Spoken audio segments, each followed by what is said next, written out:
Okay. அனைவருக்கும் வணக்கம். தொடர்ந்து டிஎன்பிசியினுடைய 2019-20 வரை அதனுடைய முன்னாள் வினாத்தாள்கள் நம்ம பார்த்துட்டு இருக்கோம். ப்ரீவியஸ் இயர் கொஸ்டின்ஸ் நம்ம பார்த்துட்டு இருக்கோம். ஸோ கிட்டத்தட்ட நம்ம எக்கனாமிக்ஸ் அண்ட் இந்தியன் பாலிட்டி இதனுடைய வீடியோ ஒரு கிட்டத்தட்ட ஒரு 3 வீடியோக்கள் ஆல்ரெடி யூடியூப்ல நீங்க பார்த்துருப்பீங்க. அதை தொடர்ந்து தற்போது தமிழ்நாடு அட்மினிஸ்ட்ரேஷன் அப்படின்னு சொல்லக்கூடிய இப்போ இந்த டாபிக்கை என்ன எக்கனாமிக்ஸோட மர்ஜ் பண்ணிட்டாங்க. இப்போ இது ஒரு முக்கியமான வெயிட்டேஜ் ஒரு சாப்டரா இருக்கு. இப்போ இந்த நியர்லி ஒரு 25 கொஸ்டின்ஸ் நம்ம இதுல கண்டிப்பா எதிர்பார்க்கலாம். இந்த தமிழ்நாடு அட்மினிஸ்ட்ரேஷனை பொறுத்த வரைக்கும் பொதுவாக நமக்கு சோர்ஸ் அப்படின்றது நமக்கு மேஜரா எங்கேயுமே இல்லை. ஸ்கூல் புக்ல பாத்தீங்கன்னா ரொம்ப குறைவாகவே இருக்கும். முக்கியமான ஃபர்ஸ்ட் சாப்டர் இந்த ஹெச்டிஐ பத்தி கொடுத்துருப்பாங்க. ஹியூமன் டெவலப்மெண்ட் இண்டெக்ஸ் சொல்லக்கூடிய ஹெச்டிஐ பத்தி நமக்கு கொடுக்கப்பட்டிருக்கும். பட் ஹெச்டிஐ பத்தி ரொம்ப குறைவாக நமக்கு இருக்கும். அப்போ இந்த யூனிட் 9ல நான் ஸ்கோர் பண்ணணும் அப்படின்னா நான் என்ன பண்ணணும் சார்? ஃபர்ஸ்ட் ஆஃப் ஆல் ரெகுலரா நம்ம கரண்ட் அஃபேர்ஸ் அப்படின்றத ரீட் பண்ணிட்டே வரும். ஏன்னா தமிழ்நாடு சார்ந்த கொஸ்டின்ஸ் அப்படின்றது நமக்கு கேட்கப்படுது என்றால் நமக்கு தமிழ்நாடுடைய ரெகுலர் அப்டேட் அப்படின்றது நமக்கு கண்டிப்பா தெரிஞ்சிருக்கணும். கூடுதலாக நிதி ஆயக்கூடிய ரிப்போர்ட்ஸ் நம்ம ரெகுலரா ஃபாலோ பண்ணணும். ஏன்னா தமிழ்நாடுடைய முக்கியமான இண்டெக்ஸ் அவங்க சொல்லுவாங்க. இப்போ கூட சொல்லியிருக்காங்க இல்லையா, ஜிடிபி ரேட்ல நியர்லி 8.23% தற்போது 2023-24 ரிப்போர்ட்ஸ் சொல்லப்படுது.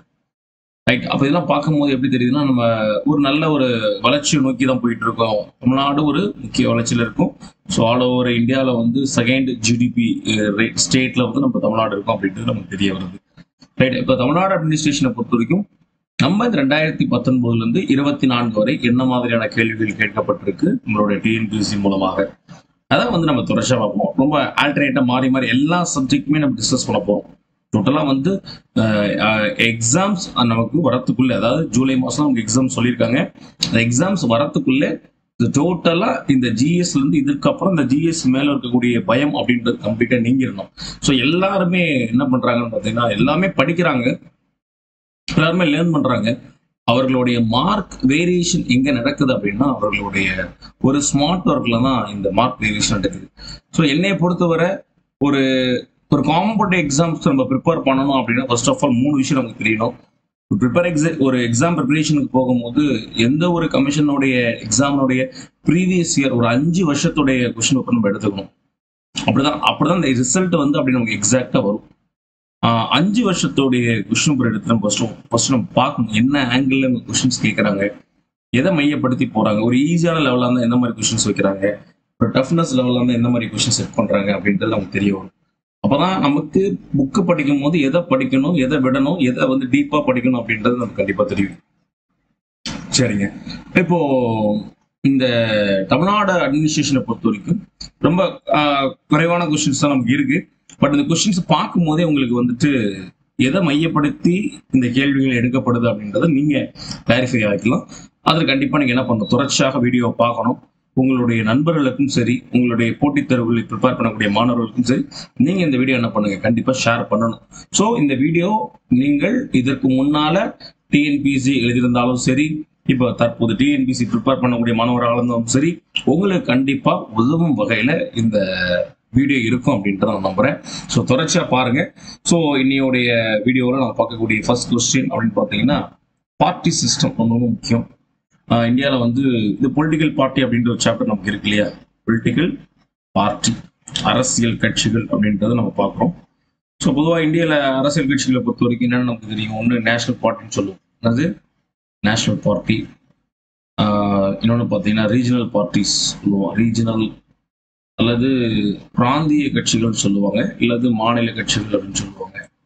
இது போக சுயேட்சை வேட்பாளர் அப்படின்னு நமக்கு தெரியும். ஓகேங்களா, இண்டிபெண்டன்ட் கேண்டிடேட் அப்படின்னு ரெஃபர் பண்ணுவோம். இண்டிபெண்டன்ட் கேண்டிடேட் அப்படின்ற ஒரு கேட்டகரி இருக்காங்க. சரி, இப்போ நமக்கு பொறுத்த வரைக்கும் பார்ட்டி சிஸ்டம் அப்படின்றதுல நம்ம எதை மையப்படுத்தணும்? ஏன்னா பொதுவாக ஏன் சார் இந்தியாவில் எலெக்ஷன் வச்சுதான் நமக்கு மக்கள் பிரதிநிதியை தேர்ந்தெடுக்கணும் அப்படின்னு எங்க சொல்லப்பட்டிருக்குன்னா, பிரியாமபிளே சொல்லியிருக்கு, democratic India is a democratic country அப்படின்னு சொல்றாங்க. நமக்கு பார்ட்டியில ரெண்டு விஷயம் பேசப்பட்டிருக்கும். ஒன்று ஹெட் ஆஃப் த ஸ்டேட் அப்படின்னு சொல்லுவோம். ஹெட் ஆஃப் தி ஸ்டேட் அப்படின்றது யாருன்னா அரசின் தலைவர் அப்படின்றது நம்ம வரையறுப்போம். கூடுதலாக என்ன சொல்லுவோம், ஹெட் ஆஃப் தி கவர்மெண்ட், அரசாங்கத்தின் தலைவர் அப்படின்னு சொல்லுவோம். ஸோ அரசின் தலைவர் என்பதை யாரை சொல்லுவோம், பிரசிடென்ட்டை சொல்லுவோம். யாரை சொல்லுவோம், குடியரசுத் தலைவர் சொல்லுவோம். ஹெட் ஆஃப் தி கவர்மெண்ட் அப்படின்றது யாரை சொல்லுவோம்னா நம்மளுடைய பிரைம் மினிஸ்டர் சொல்லுவோம். இப்போ என்ன சொல்றாங்க, டெமோக்ராட்டிக் ஒரு கண்ட்ரியாக இருக்கும்போது நீங்கள் மக்களாட்சி, அதாவது மக்களுக்கே பிரதான ஒரு அதிகாரம் இருக்கு அப்படின்றத வரையறுக்கிறாங்க. சரிங்க. ஸோ அதன் அடிப்படையில பார்ட்டி சிஸ்டத்தோடைய ஒரு சில சிறப்பு இயல்புகள் அப்படின்றது கொடுக்குறாங்க. எது இந்தியாவில் உள்ள கட்சி அமைப்பு சிறப்பு இயல்பான அம்சம் அல்ல அப்படின்றத இங்க கேட்கறாங்க. பட் நம்ம எது சிறப்பு இயல்பு அப்படின்றது நம்ம ஃபர்ஸ்ட் தெரிஞ்சுக்கணும். ஒரு சிறப்பு இயல்பு அப்படின்றது நம்ம எதை ஃபர்ஸ்ட் தெரிஞ்சுக்கணும் அப்படின்றத பார்ப்போம். ஒரு முக்கியமான பாயிண்ட் சொல்லி நோட் பண்ணிக்கோங்க. இதுல கண்டிப்பா கேட்பாங்க பார்ட்டி சிஸ்டத்தோடைய ஸ்பெஷல் ஃபியூச்சர்ஸ் என்ன. ஃபர்ஸ்ட் ஆஃப் ஆல், இந்தியாவில் இருக்கக்கூடிய மல்டி பார்ட்டி சிஸ்டங்க, பலகட்சி முறை அப்படின்னு இருக்கு. So multi party system. So multi party system வந்து ஃபர்ஸ்ட் டைம் வந்து ஃபாலோ பண்ணது என்ன, பிரான்ஸ். ஸோ ரொம்ப ரொம்ப முக்கியம். Multi party system first follow பண்ணது என்ன, பிரான்ஸ். மொத்தம் என்னென்ன பார்ட்டி சிஸ்டம் இருக்குன்னா, சிங்கிள் பார்ட்டி சிஸ்டம் இருக்கு, ஒரு கட்சி முறை இருக்கு. ஒரு கட்சி முறை இது வந்து பொதுவாக வந்து கம்யூனிஸ்ட் நாடுகள் சார்ந்த பகுதியில் இருக்கு. சைனா, கியூபா, கொரியா போன்ற நாடுகள் இருக்கிறது சிங்கிள் பார்ட்டி சிஸ்டம், ஒரு கட்சி முறை. அதாவது எதிர்கட்சியே கிடையாது, அப்போசிஷன் அப்படின்ற ஒரு அமைப்பே இருக்காது. சரி, அடுத்தது double party, dual party R double party system அப்படின்னு சொல்லலாம். சரி, அப்படி என்ன சார் சொல்ல முடியும், டியூவல் பார்ட்டி டபுள் பார்ட்டி பொறுத்த வரைக்கும் இரண்டு நாடுகள் இருக்கு. ஒன்று யூஎஸ்ஏ அப்படின்னு சொல்லக்கூடிய அமெரிக்காவிலையும், என்னென்ன யூகேன்னு சொல்லக்கூடிய இங்கிலாந்துலையும் அப்படின்ற இரண்டு நாடுகள் இருக்கு. ஸோ இந்த இரண்டு நாடுகளை பொறுத்த வரைக்கும் என்ன சொல்றாங்கன்னா, ஒரு கட்சி ரூலிங் பார்ட்டியா இருப்பாங்க, இன்னொரு கட்சி என்ன பண்ணுவாங்க, ஆப்போசிஷன் பார்ட்டியா இருப்பாங்க. இன்னொரு கட்சி ஆப்போசிஷன், எதிர்கட்சியா இருப்பாங்க. இதுல மூன்றாவதா வரக்கூடிய ஒரு வகை தான் என்னன்னா மல்டி பார்ட்டி சிஸ்டம் சொல்லக்கூடிய பழகட்சி முறை. ரொம்ப ரொம்ப முக்கியம். இதுல ரொம்ப குறிப்பிட்டதாக சொல்லணும்னா பிரான்ஸ், அப்புறம் இந்தியா, இதெல்லாமே என்னது பலகட்சி முறை. சரி, இப்போ பலகட்சி முறையில இது ஒரு முக்கியம். இது வந்து ஒரு மிகப்பெரிய இந்தியாவினுடைய கட்சிகளில் ஒரு சிறப்பு இயல்பு என்பதை நாம் பலகட்சி முறையின் ஒரு முதன்மையான சிறப்பு இயல்பையே வந்து மல்டி பார்ட்டி சிஸ்டம். முதன்மையான சிறப்பு என்னது, நமக்கு மல்டி பார்ட்டி சிஸ்டம் தான் முதன்மையான சிறப்பு. இரண்டாவது one dominant party system. One dominant, பிரதான கட்சிகள் ஆட்சி அமைக்கிறது, பிரதான கட்சி ஆட்சி அமைக்கிறது, ஒன் டாமினன்ட் பார்ட்டி சிஸ்டம். நிறைய இருக்கு. பொதுவா எப்படி சொல்லலாம், நம்மளுடைய ஒன் டாமினன்ட் பொசிஷன் வந்து பாத்தீங்கன்னா காங்கிரஸ் பீரியட்ல இருந்துச்சு. கிட்டத்தட்ட 1967 ஒன் டாமினன்ஸ் ப்ராசஸ் இருந்துச்சு. அதுல இருந்து நினைச்சு நிறைய ரீஜனல் பார்ட்டிஸ், நேஷனல் பார்ட்டிஸ் சொல்லலாம், நிறைய சொல்லலாம். டாமினன்ட் ஜனதால் அரசாங்கம், ஜனதா பார்ட்டிஸ் 1977 சொல்லலாம், இவங்கெல்லாம் டாமினன்ட் தான். Janata 1977 one dominant party system. அப்புறம் ஜனதாள், ஜனதா வேற, ஜனதாள் கவர்மெண்ட் 1989 சொல்லலாம். வேற பிஜேபி 1991, பிஜேபி 1991 டாமினன்ட் அப்படின்னு நம்ம சொல்லக்கூடிய ஒரு முக்கியமான விஷயம். சரிங்களா? ஸோ ஃபர்ஸ்ட் பாயிண்ட் என்ன, ஃபர்ஸ்ட் ஃபியூச்சர் வந்து மல்டி பார்ட்டி சிஸ்டம், இது இஸ் ஒன் டாமினன்ட். இரண்டாவது முக்கியமான விஷயம் வந்து பாத்தீங்கன்னா ஃபர்ஸ்ட் மல்டி பார்ட்டி, செகண்ட் வந்து பாத்தீங்கன்னா ஒன் டாமினன்ட் பார்ட்டி சிஸ்டம். ஓகேங்க. வேற என்ன இருக்கு, லேக் ஆஃப் கிளியர் ஐடியாலஜி, இது ஒரு முக்கியமான பிரச்சனை. லேக் ஆஃப் கிளியர் ஐடியாலஜி பல கட்சிட்டே இருக்கு. வேற என்னது, பர்சனாலிட்டி கல்ட், இது ஒரு பிரச்சனை. பர்சனாலிட்டி கல்ட், இது ஒரு ஃபியூச்சர்ஸ் சொல்லலாம். பேஸ்ட் ஆன் ட்ரெடிஷ்னல் ஃபேக்டர்ஸ், இன்னைக்குமே பல கட்சிகள் வந்து அந்த பாரம்பரிய முறையில் இருக்கக்கூடிய ஒரு விஷயம் சொல்றாங்க. பேஸ்ட் ஆன் ட்ரெடிஷ்னல் ஃபேக்டர்ஸ் எப்படி சொல்லலாம், ட்ரெடிஷ்னல் ஃபேக்டர்ஸ் பொதுவாக வந்து இங்க அனைத்து இந்திய அண்ணா திராவிட முன்னேற்ற கழகம், அதுபோக ஆந்திரா பொறுத்திருக்கும் டிடிபி போன்ற பல கட்சிகளை நம்ம வலியுறுத்த முடியும். இந்த பர்சனாலிட்டி கல்ட் அப்படின்ற விஷயத்த ஒரு சொல்ல முடியாது, அந்த ஃபேஸ் வேல்யூன்னு சொல்ல முடியாது. எம்ஜிஆர் இருந்தார் இல்லையா, எம்ஜிஆர் ஒரு பெரிய face value for the ADMK. அதே மாதிரி ஒவ்வொரு கட்சிக்குமே வந்து பார்த்தீங்கன்னா என்டி ராமராவ் நம்ம சொல்ல முடியும். இவங்களாம் யார் மிகப்பெரிய ஒரு ஃபேஸ் வேல்யூ. ஸோ அதனால வந்துட்டு பெர்சனாலிட்டி கல்ட் அப்படின்றது ஒரு மேஜர் ரோல் ப்ளே பண்ணுது. இங்க ஐடியாலஜி வச்சு இங்க யாரும் ஓட்டு போடல. இன்னைக்கே நமக்கு பல கிராமங்கள்ல வந்துட்டு அதிமுகக்கு திமுகக்கு இந்த மாதிரி அந்த சின்னம் அந்த எம்பளம் அப்படின்றதான் மேஜர் ரோலா இருக்கு. ஃபேஸ் வேல்யூ அந்த பெர்சனாலிட்டி கல்ட் அப்படின்றது ஒரு மேஜர் ரோல் ப்ளே பண்ணுதுன்னு சொல்றாங்க. இது ரொம்ப முக்கியமான விஷயம். நெக்ஸ்ட் ட்ரெடிஷனல் ஃபேக்டர்ஸ் ஒரு காரணம்னு சொல்றாங்க. ட்ரெடிஷனல் ஃபேக்டர்ஸ் அப்படின்னா ஸோ பொதுவாக வந்து இந்த ரிலீஜன்ஸ் மேஜரா ஃபேக்டர். இன்னைக்கு வந்து அந்த காஸ்ட் பேஸ்ட் ஓட்ஸ் தான் இன்னைக்கு வேல்யூ பண்ணுது. ட்ரெடிஷனல் ஃபேக்டர்ஸ் ஒரு சிறப்பு இயல்பு நிறைய சொல்லலாம். இந்து மகாசபா, அகாலிதள் கட்சி, Muslim Majlis, Bahujan Samaj party, Republican party of India, Gorkha league, இதுவே நிறைய சொல்ல முடியும். எல்லாமே என்னமே ஒரு ட்ரெடிஷ்னலா பேஸ் பண்ணி, ட்ரெடிஷ்னல் அப்படின்றது நீங்க நினைக்கிறது கலாச்சாரம் தாண்டி அல்லது இருக்கக்கூடிய ரிலீஜன் அப்படின்றது ட்ரெடிஷனல் தான் வரும். ரிலீஜன் வேற, காஸ்ட், அப்புறம் லாங்குவேஜ் வேற, கல்ச்சர் சொல்லுவோம், கல்ச்சர், ரேஸ், இனக்கூட்டங்கள். இந்த ட்ரெடிஷனல் ஃபேக்டர்ஸ் ஒரு சிறப்பு இயல்பாக இருக்கு இந்தியாவுடைய அரசியல் கட்சியை பொறுத்தவரைக்கும் சொல்றாங்க. குறிப்பாக எமர்ஜென்ஸ் ஆஃப் ரீஜனல் பார்ட்டி, பிராந்திய கட்சிகளுடைய ஆதிக்கம், பிராந்திய கட்சிகளுடைய எழுச்சி ஒரு முக்கியமான விஷயம். இன்னைக்கும் தமிழகத்துல திராவிட கட்சிகளை தாண்டி வேறு எந்த கட்சியும் இன்னைக்கு ஆட்சி அமைக்க முடியல. ஓகேங்களா, ரொம்ப எல்லாத்துக்குமே தெரிஞ்ச ஒரு விஷயம். அப்பமாரி தமிழ்நாட்டை பொறுத்த வரைக்கும் டிஎம்கே ஆர் ஏடிஎம்கே குறிப்பிடப்படும். பஞ்சாபை பொறுத்த வரைக்கும் அகாலிதள் கட்சி, பஞ்சாப் இன்னைக்கு அவங்க தான். அதே மாதிரி அசாமை பொறுத்த வரைக்கும் ஏஜிபி பார்ட்டி, ஜம்மு காஷ்மீரை பொறுத்த வரைக்கும் பார்த்தோன்னா நேஷனல் கான்ஃபரன்ஸ். ஸோ இந்த மாதிரி முக்கியமான கட்சிகள் இன்றைக்கும் என்ன பண்றாங்க, அந்த ரீஜனல் பார்ட்டி லீட் அவுட் எடுக்கிறாங்க. இது ஒரு முக்கியமான கான்ட்ரிபியூஷன். இதை சொல்றாங்க எமர்ஜென்ஸ் ஆஃப் ரீஜனல் பார்ட்டி ஒரு முக்கிய காரணம். நெக்ஸ்ட் ஃபேக்ஷன் அண்ட் டெஃபெக்ஷன், உட்கட்சி பூசல் மற்றும் கட்சி தாவல் நடக்குது. இங்க பல விஷயங்கள் நடக்குது. ஸோ அது ஒரு முக்கிய காரணம் தான். ஃபேக்ஷன் டிஃபெக்ஷன் ஒரு காரணம் அப்படின்றாங்க. Next lack of effective opposition, அது ஒரு ப்ராப்ளமா இருக்கு அப்படின்ட்டு சொல்றாங்க. ஓகே, இங்க பிரசன்ஸ் ஆஃப் கொடுத்துருக்காங்க பாருங்க. பிரசன்ஸ் ஆஃப் எஃபெக்டிவ் அப்படின்னு சொல்றாங்க. இது பிரசன்ஸ் இல்ல, lack of and effective strong organised opposition party இங்க கிடையாது. மீதி இருக்கிற எல்லாமே சொல்லிட்டேன். Personality cult, faction and defections, regional parties அப்படின்றத நான் சொல்லி வச்சேன். கிட்டத்தட்ட எத்தனை விஷயம்?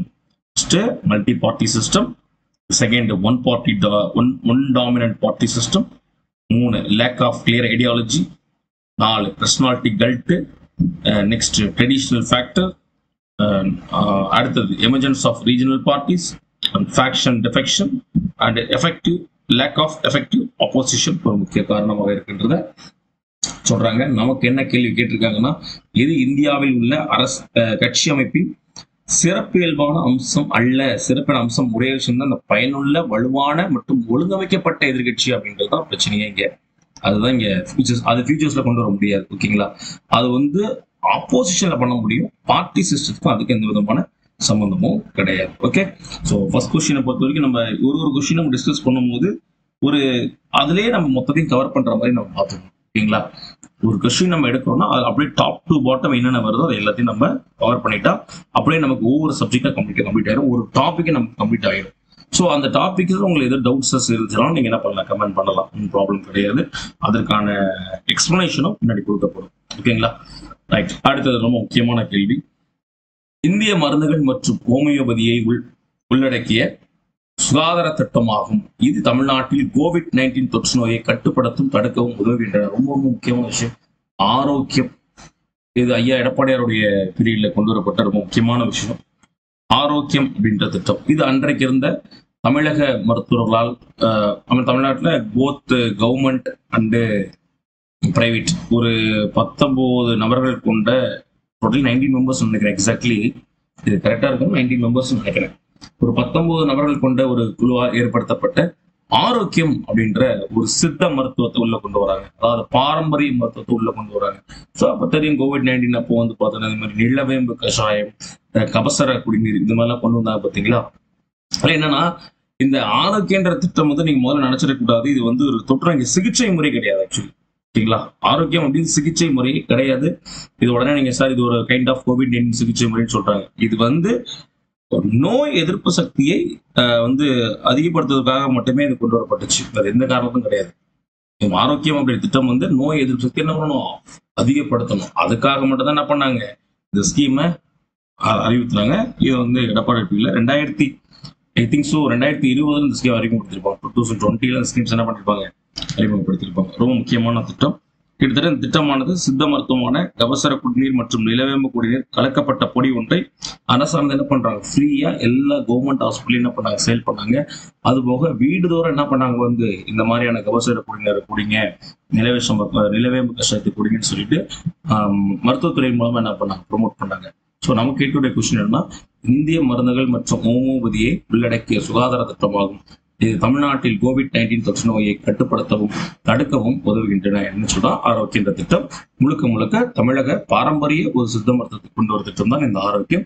இது வந்து COVID-19 சிகிச்சை முறை கிடையாது. அந்த நோய் எதிர்ப்பு சக்தியை அதிகப்படுத்துவதற்காக கொண்டு வரப்பட்ட திட்டம் தான் இந்த ஆரோக்கியம் அப்படின்ற திட்டம். அடுத்த ரொம்ப முக்கியமான விஷயம், மங்கள மாலை. இது ரொம்ப ஃபெமிலியரான ஒரு ஸ்கீம். இது மங்கள மாலை அப்படின்றது அறிவிக்கப்பட்ட ஆண்டு வந்து 2012. அப்ப இருந்த சமூக நலத்துறை அமைச்சர் திரு வளர்மதி அவர் தான் இந்த திட்டத்தை லான்ச் பண்ணியிருப்பாங்க.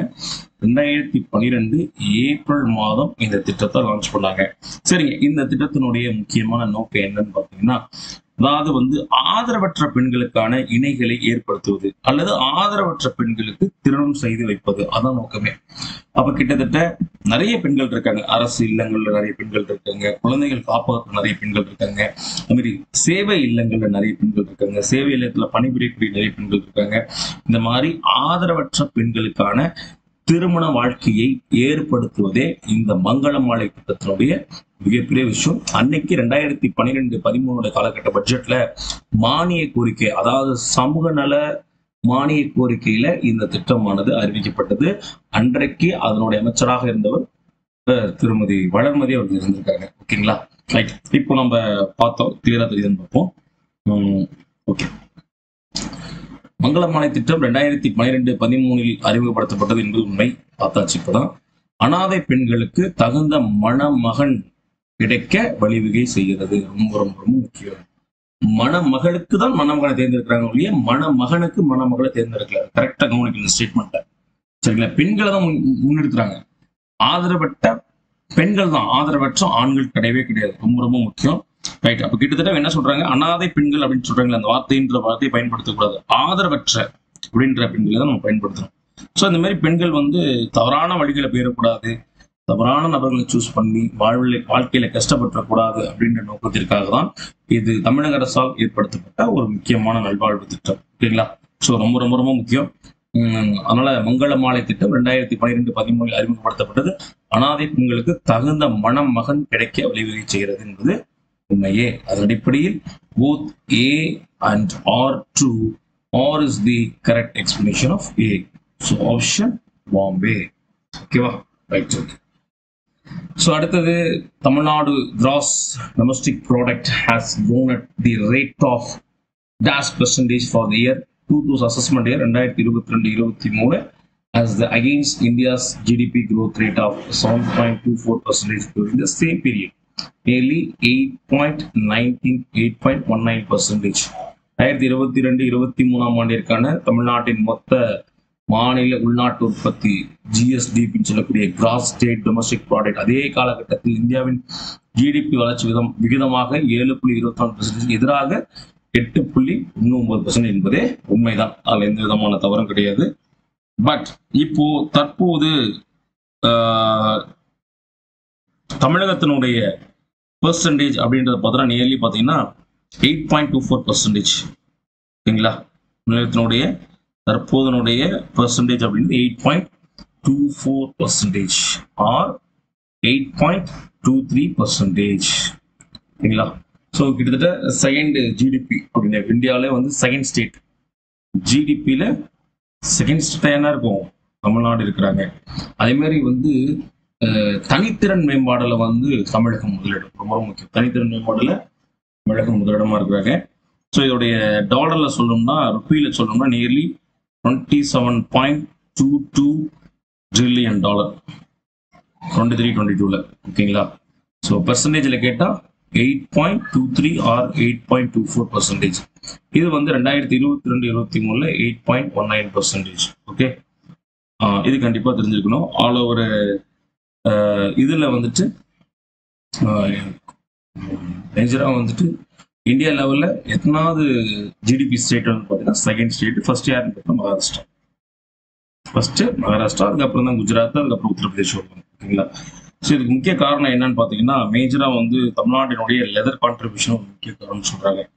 லெதர் இந்த மாதிரி, அதாவது தமிழ்நாடு எக்கனாமி இந்த டிரைவ் அண்ட் குட் டிரைவன்ல இருக்க ஒரு முக்கிய காரணம் தான் லெதர். தோல் பொருட்கள் ஒரு முக்கிய கான்ட்ரிபியூஷன். நெக்ஸ்ட் மேனுஃபேக்சரிங்ல ஒரு முக்கிய கான்ட்ரிபியூஷன். மேனுஃபேக்சரிங் பர்பஸ்ல கரெக்டாக சொன்னோம்னா சர்வீஸ் செக்டார்ல மேஜரான இன்வெஸ்ட்மெண்ட் பண்றாங்க. கூடுதலாக வந்து பார்த்தீங்கன்னா எஃப்டிஐ, ஃபாரின் டைரக்ட் இன்வெஸ்ட்மெண்ட் அதிகம். வேற வழியில் சொன்னோம்னா சென்னை மெயினாக சாஃப்ட்வேர் எக்ஸ்போர்ட்டராக இருக்காங்க. Software exporter. வேற என்ன சொல்லலாம், டெக்ஸ்டைல் சொல்லலாம். டெக்ஸ்டைல குட் கான்ட்ரிபியூஷன் இருக்காங்க. வேற ஃபிஷரிஸ்ல குட் கான்ட்ரிபியூஷன் இருக்காங்க. இது தாண்டி வந்து பார்த்தீங்கன்னா பேராமெடிக்கல்ஸ், மருத்துவத்துறையில மருந்தகத்தில் இதில் மேஜர் கான்ட்ரிபியூஷன் இருக்காங்க. Then automobiles, especially for EV electric வெஹிக்கிளில் ஒரு மேஜர் கான்ட்ரிபியூஷன் இருக்காங்க. So automobiles and then paramedical, ஃபார்மால. ஓகேங்களா. ஸோ இதனால தான் இந்த தமிழ்நாடு எக்கனாமியினுடைய மெயின் கான்ட்ரிபியூஷனே வந்து இந்த மாதிரி துறைகள் தான். Leather manufacturing, then foreign direct investment, software exporter, textile contribution, fisheries contribution, automobile and then pharmacy. So இது 2022-23 ஜிடிபி ரேட் வந்து 7.24. ப்ரெசன்ட் ரேட் வந்து பார்த்தோன்னா 8.23% to 8.24. ஸோ ஒரு இதில் டேட்டா மாறி இருக்கு. இது வந்து செக் பண்ணிக்கோங்க. அதே மாதிரி தனித்திறன் மேம்பாடுகளை வந்து தமிழ்நாடு முன்னிலையில் இருக்கிறாங்க அப்படின்றது தெரிஞ்சுக்கணும். ஓகே, இப்போ நிறைய இருக்காங்க. Higher education rate, cross enrolment ratio, so அதில் முன்னிலையில் இருக்கிறாங்க. இந்தியாவிலே உயர்கல்வி விகிதத்திலையும் சொல்ற முன்னிலையில் இருக்கிறாங்க. எஸ்பெஷலி பெண்களுடைய உயர்கல்வி விகிதத்திலையும் முன்னிலையில் இருக்கிறாங்க அப்படின்றது கூடுதலான முக்கியமான விஷயம். ரைட், அடுத்தது Tamil Nadu government declares as education development day. So காமராஜருடைய பிறந்தநாள் தான் கல்வி வளர்ச்சி நாளாக கொண்டாடப்படுது. கிட்டத்தட்ட 2006 அனௌன்ஸ் பண்ணியிருப்பாங்க. 2006 என்ன பண்ணியிருப்பாங்க, தமிழ்நாட்டு கவர்மெண்ட் ஒரு ஆக்ட் பாஸ் பண்ணியிருப்பாங்க. ஆக்ட் காமராஜருடைய பிறந்தநாள் ஆண்டுதோறும் இனி வரக்கூடிய ஜூலை 15 என்பது கல்வி வளர்ச்சி நாளாக அரசாங்கத்தின் மூலமாக கொண்டாடப்படும் அப்படின்னு சொன்னாங்க. ஸோ 2006 இதுக்கான ஆக்ட் போட்டு 2007 என்ன பண்ணியிருப்பாங்கன்னா இதை நடைமுறைப்படுத்திருப்பாங்க. ஸோ இது ரொம்ப ரொம்ப முக்கியமான விஷயம். தமிழக அரசு எந்த ஆண்டிலிருந்து கொண்டாடப்படுதுன்னு கேட்டால் 2007. ஸோ இதுக்கான சட்டங்கள் ஏற்படுத்தப்பட்டதுன்னு பார்த்தா 2006. ஸோ ஒவ்வொரு ஆண்டும் ஜூலை மாதம் 15ஆம் தேதி தமிழ்நாட்டில் கல்வி வளர்ச்சி நாள் என்பது தமிழக அரசால் அனுசரிக்கப்படும். Okay okay next last question. Arrange the chronological order following the countries got the highest point in the Human Development Index in descending order. Okay. So இதை ஃபர்ஸ்ட் இன்ட்ரடக்ஷன் மட்டும் கொடுத்துருவோம். HDI அப்படின்றது ஹியூமன் டெவலப்மெண்ட் இண்டெக்ஸ் 1990. ஸோ 2 பேர் சேர்ந்து develop பண்ணியிருப்பாங்க. ஒன்று பாகிஸ்தானை சேர்ந்த எக்கனாமிஸ்டான மெஹபூப் உல்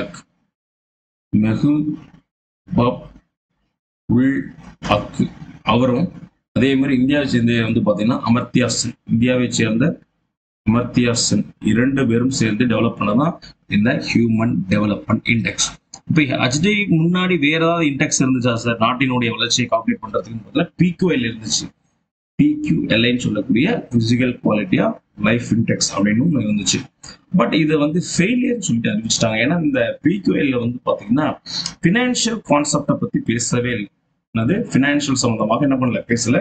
பட் HDI தான் என்ன பண்ணிருக்குன்னு பாத்தீங்கன்னா both financial and physical concept, நிதி சார்ந்த விஷயங்களும் செயல்திறன் சார்ந்த விஷயங்களும் இரண்டும் பேசப்பட்ட விஷயங்கள் இந்த HDI தான் 1990 இந்த திட்டத்தை கொண்டு வந்தாங்க. அதே 1990 என்ன பண்றாங்க, இந்த திட்டத்தை நடைமுறைப்படுத்துறாங்க. யாருன்னா UNDP அக்செப்ட் பண்ணிட்டாங்க. யுனைடெட் நேஷன் டெவலப்மெண்ட் ப்ரோக்ராம் என்ன பண்றாங்க 1990 இதை அக்செப்ட் பண்றாங்க. ஓகேங்க. இப்போ இந்த 2016 பொறுத்தவரை எந்த கண்ட்ரி டாப் 3 இருந்தாங்க அப்படின்றது நமக்கு கண்டிப்பா தெரிஞ்சுக்கணும். ஷார்ட் கட் நாஸ், இவங்க தான் டாப் 3 இருந்தாங்க. நார்வே, ஆஸ்திரேலியா, சுவிட்சர்லாந்து, இவங்க தான் ஃபர்ஸ்ட், செகண்ட், தேர்ட். இப்போ நார்வேயை பொறுத்த வரைக்கும் ஃபர்ஸ்ட், ஆஸ்திரேலியா பொறுத்த வரைக்கும் செகண்ட், சுவிட்சர்லாந்தை பொறுத்த வரைக்கும் தேர்டு, அதுக்கப்புறம் தான் என்ன இருந்தாங்க, இந்தியா இருந்தாங்க. டோட்டலா ஒரு 195 நாடுகளுக்கு என்ன பண்ணுவாங்க, கால்குலேட் பண்ணுவாங்க. இது மாறிக்கிட்டே இருக்கும், ஆல்டர்னேட் பீரியட்ல மாறிக்கிட்டே இருக்கும். திடீர்னு 195 நாள் இருக்கு, ஒரு சில 189 நாடுகளுக்கு என்ன பண்ணுவாங்க, கால்குலேட் பண்ணுவாங்க. ஓகேங்களா? 2016 பொறுத்தவரை டாப் 3 கண்ட்ரி வந்து பார்த்தீங்கன்னா நார்வே, ஆஸ்திரேலியா, சுவிட்சர்லாந்து, இந்த 3 தான் டாப் 3ல இருப்பாங்க எப்போதுமே. அதே மாதிரி அயர்லாந்து ஒரு முக்கிய கான்ட்ரிபியூஷன் எப்பவுமே இருந்துட்டே இருப்பாங்க.